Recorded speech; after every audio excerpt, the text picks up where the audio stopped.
Всем привет, меня зовут Катя, вы на канале Arapac Nails.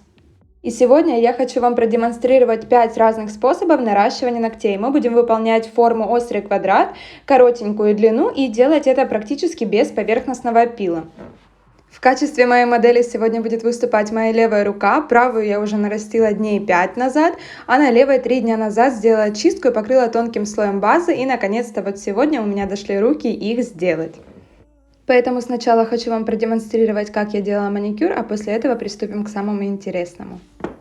Первым делом, как обычно, воспользовалась апельсиновой палочкой, отклеила кутикулу от ногтя, сделала подкутикульный карман, можно так сказать. После этого фрезой пламя с красной насечкой 21 диаметра на оборотах примерно 15 тысяч, счищаю птериги с ногтя и приподнимаю кутикулу. Делаю это сначала на форварде, затем переключаюсь на реверс и прочищаю уже правую сторону ногтя. После этого все на том же реверсе, на тех же оборотах прохожусь на сопротивление и выворачиваю кутикулу, можно сказать, в юбочку, готовлю ее к аппаратному срезу.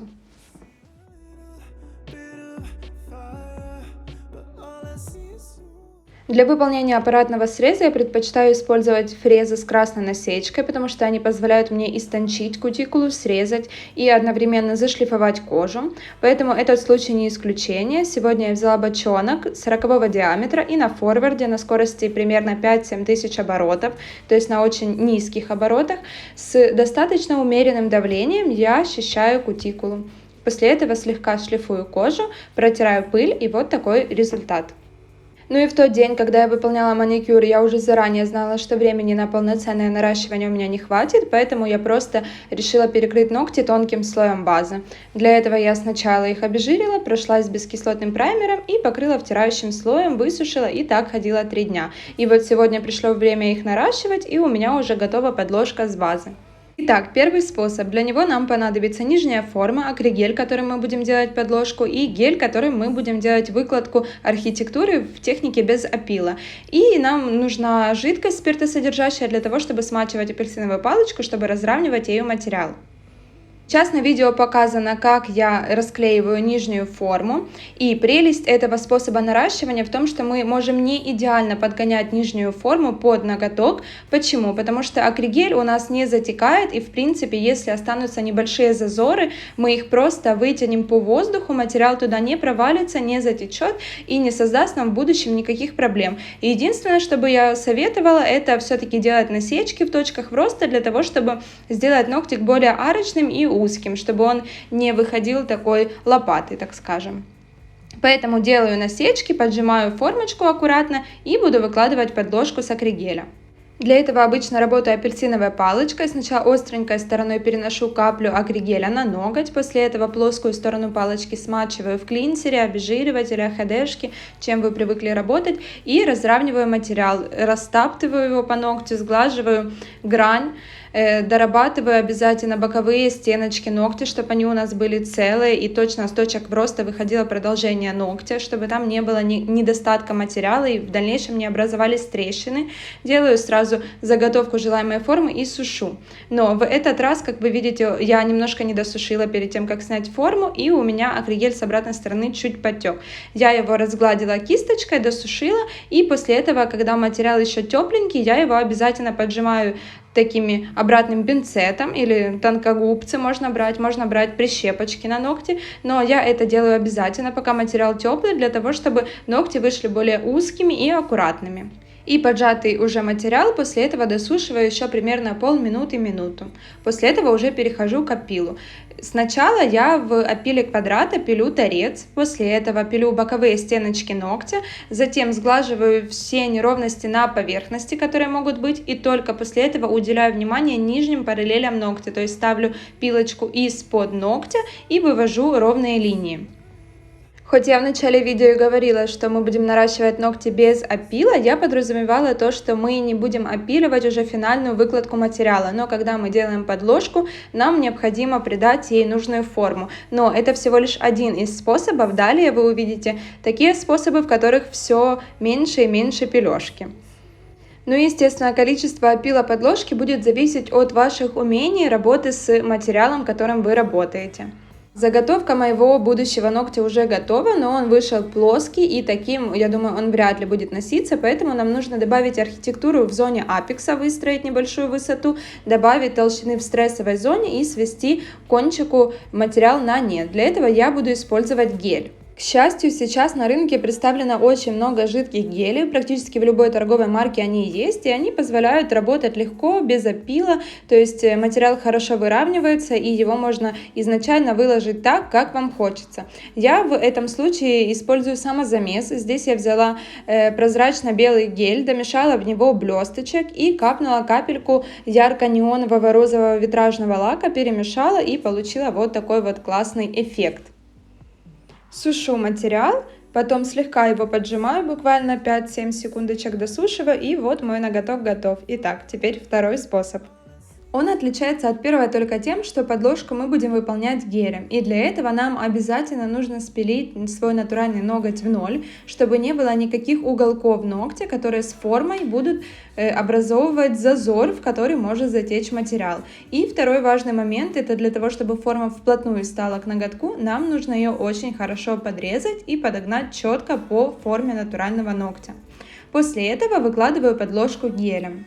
И, если честно, я уже отвыкла от работы с густыми гелями, у меня в работе только жидкие, и почему-то я решила, что жидким гелем я удачно выстрою подложку, но нет, она у меня растеклась в лампе достаточно сильно по боковым стенкам, поэтому если вы будете делать такой способ, берите гель погуще и достраивайте его тонкой кисточкой, тонким слоем, а не как я здесь плоской кистью выложила большое количество материала, и он у меня просто затек на бока, чем доставил мне больше неудобств и больше пилежки. Но это такие минусы, которые легко поправимы. Я подсушила гель полминутки, его поджала и досушиваю. Теперь вот сейчас вы можете наглядно видеть, какой объем материала у меня растекся и сколько мне пришлось спиливать. Но у геля есть и свои прелести. Например, если вы захотите сделать прозрачные ногти, лучше для этого использовать гель, потому что у акригеля все равно будет видна небольшая консистенция этой зернистости, а от геля у вас ноготочек будет прям хрустальный. Ну и второй большой плюс это то, что подложка с геля выходит гораздо тоньше, чем с акригеля. И этим самым вам придется меньше потом выпиливать ногтик изнутри или по поверхности. После этого я повторяю все то же самое, наношу сначала мой камуфлирующий гель тонким слоем, затем добавляю объем материала, делаю выравнивание, досушиваю, поджимаю, досушиваю еще раз, и мой ноготок готов. Девчонки, конечно, каждый способ имеет свои плюсы и минусы и требует определенных навыков в работе с ними, но то, что я сейчас делаю с третьим ногтем, третий способ просто повергло меня в шок. Я буду наращивать ногти на типсы. Покупая этот набор типс, я думала, что я просто попробую ради прикола, интереса, как это наращивать на типсы, но это оказался реально крутой способ. Я подбираю типсину по размеру ногтя для того, чтобы мои боковые параллельки продолжались ровно с точек в роста, и подрезаю слегка уголочки, которые могут торчать. И после этого я буду приклеивать типсу на гель, но здесь тоже есть определенные свои сложности. Извините, оговорилась, клеить буду на базу, а не на гель. Я нанесла тонким слоем базы, прижимаю типсу и вот пытаюсь засунуться в лампу. У меня это не получилось. Я поняла, что сначала нужно ее включить. Включила, опять приложила типсину, засовываюсь в лампу, сушусь, достаю, и все у меня съехало, и вышел вот такой кривой ноготь, который пришлось снимать и переделывать заново. Я думаю, если это проделывать на клиенте, то лучше всего попросить, чтобы вы придерживали типсу, а он подносил другой рукой лампу над ноготь. Для того, чтобы нарастить себе, я приподняла лампу повыше, подставила эту упаковку с типс под лампу, наношу снова тонкий слой базы, приклеиваю форму, я изначально уже включила лампу, чтобы не допускать ошибок, как в первый раз, и засовываю. Сушу буквально полминут. После того, как база досохла, типса достаточно уверенно держится на ногте, и мне нужно теперь убрать лишнюю длину. Я это делаю просто техническими ножничками. У меня был страх, что типса начнет крошиться, трескаться, но нет, она достаточно гибкая и очень хорошо срезалась. После этого я беру твердосплавную фрезу и тоненьким носиком убираю излишки пластика, которые могут торчать, буквально истончаю типсу по границе приклеивания к ноготку. Теперь слегка подпиливаю длину, делаю четкий торец ногтя и повторяю все то же самое, делаю выравнивание гелем. И если честно, этим ногтем в конце моей работы я осталась довольна больше всего. Почему? Потому что он вышел самым арочным, с самым тонким кончиком, и его не пришлось выпиливать изнутри, и не пришлось особо пилить боковые параллели или как-то пилить мою подложку. Я всего лишь подровняла длину, покрыла гелем, и ногтик готов. Я на некоторых ногтях наношу немного тоньше слой геля, потому что у меня там планируется еще очень интересный дизайн. Его выполнение я тоже покажу в этом видео, так что досмотрите до конца. Это легкий простой дизайн, который может сделать каждая, имея просто кисточку и умея делать тяп-ляп движения. Итак, еще один простой способ, который сейчас все любят — наращивание на верхние формы. Для этого я буду использовать акригель, но здесь есть небольшой нюанс. Такой вид наращивания подразумевает собой сразу полноценную выкладку готового ногтя вместе с архитектурой, так как там есть запас на апекс. Поэтому сверху покрыть камуфлирующим гелем я не смогу, но ничего страшного, мы этот ноготь полностью заполним дизайном. Итак, теперь о технике. Изначально я выбираю верхнюю форму такую, она может казаться слегка больше, чем мой ноготок, но я обязательно должна проследить за тем, чтобы она полностью закрывала боковые стеночки ногтя. После этого я подрезаю вдоль линии кутикулы, чтобы ничего не мешало мне и не упиралось в кожу. После этого я выкладываю акригель сразу в верхнюю форму, разравниваю ее кисточкой, выглаживаю, слежу за тем, чтобы материал был распределен равномерно, сравниваю длину, чтобы не выложить слишком много, и просто прикладываю к ноготку. Делать это нужно не торопясь и без особого нажима, чтобы у вас не повытекал материал, но и чтобы не осталось пустых зазоров. Аккуратно придавливаю у кутикулы, проверяю боковые стеночки ногтя и слежу за тем, чтобы верхняя форма не торчала вверх, а полностью акригель покрывал мой ноготок. Если будут излишки материала под ногтем, их можно легко выгладить просто кисточкой, смоченной в клинсере. Немножко сушу, поджимаю и досушиваю. После этого уже придаю желаемую форму. Ну и кроме формы у нас есть еще один момент, который нам нужно запилить. Это наш бортик, который остался вдоль кутикулы. Для этого я тоже использую твердосплавную тонкую фрезу и аккуратно на небольших оборотах счищаю все. Вот такой ноготок вышел. В принципе, сверху он выглядит очень круто, но у него есть излишняя толщина в торце. Это мы потом исправим выпиливанием с под низу. И пятый способ, которым я буду наращивать, это наращивание на стекловолокно. Для этого способа нам понадобится само стекловолокно, база для гель-лака или гель. И я беру обычно старый слайдер какой-то ненужный, для того, чтобы мне легче было переносить стекловолокно на ноготь с этой подложки, на которой я его буду раскатывать. Мне не нужен достаточно длинный кусочек, поэтому я свое стекловолокно режу пополам. У меня оно, как видите, не в рулоне, а такими маленькими ломтиками продается. Раскатываю его, промазываю половину ногтя жидким гелем и немного сдвигаю свое стекловолокно с моей импровизированной подложки и подношу его к ногтю. Даю время немного прилипнуть, убираю полностью подложку и апельсиновой палочкой хорошо притаптываю стекловолокно, чтобы оно достаточно хорошо пропиталось жидким материалом. После этого сушу.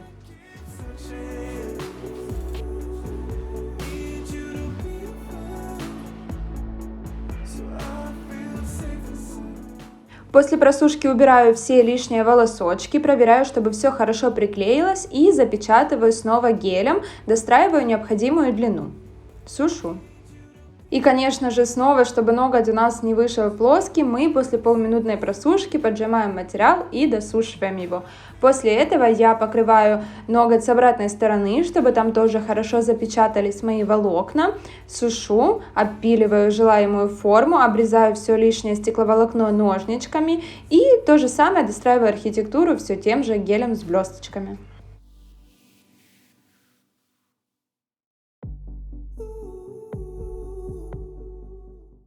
Ну и, конечно же, снова поджимаю. Возможно, я вас этим уже задолбала, и вам кажется, что на это уходит сильно много времени, но на самом деле нет. Буквально 10 секунд поджатия достаточно, после этого досушиваем, и все. В жизни на это не уходит так много времени, как я уделила здесь внимание на видео. А теперь сравниваем толщину торцов. Самый тонкий и аккуратный у нас вышел безымянный, вот просто вообще бомбический. Затем средний и мизинчик тоже вышли небольшой толщины, указательный и большой оказались самыми толстыми, потому что мы там работали акригелем. И теперь мы будем приступать к дизайну. Я знаю, что у всех будут возникать вопросы, какие же это цвета, поэтому я решила вам сразу озвучить. Оливковый Фокс 176, светло-розовый Эдлен 69, серо-лиловый Кани 0,75. Цвет Тиффани Камильфо D145, бесно-голубой Эдлен 89 и светло-бирюзовый Эдлен 123. Голубой Каро Desire 69, бело-сиреневый Каро Line 63, светло-оливковый Каро Line 42 и розовый Каро Line 8. Еще один красивый лиловый оттенок Камильфо D184 и белый от торговой марки Dark 01. Если честно, эти все лаки я рекомендую, они достаточно плотные, пигментированные и ими круто покрывать ногти в один слой. Для выполнения дизайна использую вот такую кисточку, которую обычно использую для акварели. Так, вы только не пугайтесь, что я нанесла так много цветов на палитру. На самом деле я не могла определиться, какие именно я хочу использовать, поэтому решила капнуть по капельке всех, которые мне понравились в сочетании такой цветовой гаммы. Но, если честно, это особого значения не имеет, вы потом увидите почему. Практически эти цвета будут незаметно и от них останется всего лишь подтон. Я наношу вот такими рваными непонятными полосами, местами смешиваю с белым, местами перемешиваю цвета между собой и заполняю свой указательный ноготь полностью, а на среднем и безымянном фрагментарно.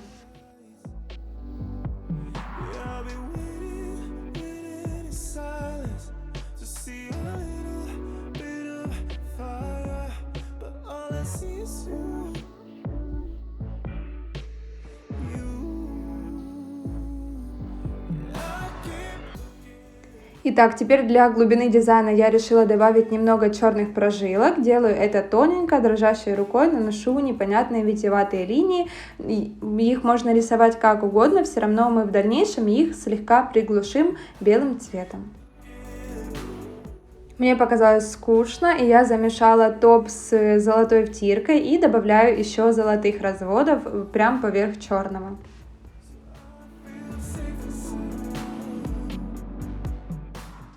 И чтобы наш дизайн не выглядел очень грубо, я решила его смягчить и облегчить белым цветом. Поэтому я все на ту же кисть набираю белый цвет и тоненьким слоем закрашиваю все темные участки, которые мне не нравятся. Это добавляет очень классный эффект многослойности. Я не пожалела о том, что перед этим нанесла черный лак. Без него бы было не так эффектно.